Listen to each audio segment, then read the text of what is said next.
Hello சில குட்டீஸ், வாங்க நம்ம இந்த வீடியோவில் பேஜ் நம்பர் 110 இந்த பகுதியில் இருக்கிற சிறிய உருவம் பெரிய உலகத்துக்கான கொஷின் ஆன்சர்ஸ் தான் நம்ம பார்க்க போகிறோம். பொருத்தமான குறியிடுவேன், சரி தவறு. எறும்பு புற்று பெரிதாக வளர்ந்தது. தவறு. ஏன்னா எறும்பு புற்று எப்படி வளர்ந்தது?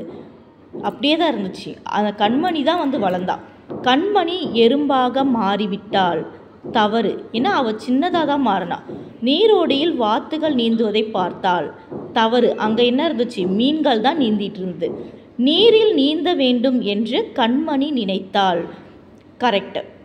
அதே மாதிரி நம்ம போயிட்டு மீனை வந்து பார்க்கணும்னு நினச்சா. கண்மணி மரத்தடியில் அமர்ந்தாள். சரி. ஓகேவா? அடுத்து பாருங்கள், இதற்கான கேள்வியில் நம்ம வந்து ஒர்க் ஷீட் புக்கில் போட்டிருப்போம், அதை வந்து நீங்கள் பாருங்கள். ஓகேவா? அடுத்த பேஜ் பாருங்கள்.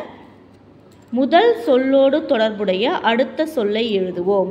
இப்போ பாருங்கள், யானை. யானை என்ன பண்ணும்? கரும்பு சாப்பிடும். கரும்பு எப்படி இருக்கும்? இனிப்பாக இருக்கும். பூ. பூ வந்து எங்கே வரும்? செடியில் வரும். செடி வந்து எப்படி இருக்கும்? பச்சையாக இருக்கும் இல்லையா? பச்சை. பச்சை நிறத்தில் இருக்கும். அடுத்து பாருங்கள், வானம். வானத்தில் என்ன இருக்கும்? சூரியன் இருக்கும் இல்லையா? இன் சூரியன். அப்போ சூரியன் நமக்கு என்ன தரும்? வெப்பத்தையும் வெளிச்சத்தையும் தரும். சூரியன் அது என்ன தருதுமா? நம்மளுக்கு வெளிச்சம் தருது.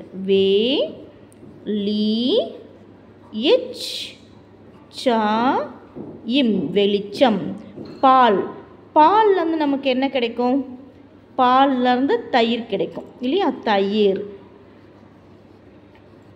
தயிர்லேருந்து நமக்கு என்ன கிடைக்கும்? மோர் கிடைக்கும். தயிர்லேருந்து என்ன கிடைக்கும்? மோர். Butter milk. மோர் என்னதுமா? Buttermilk. மோர்.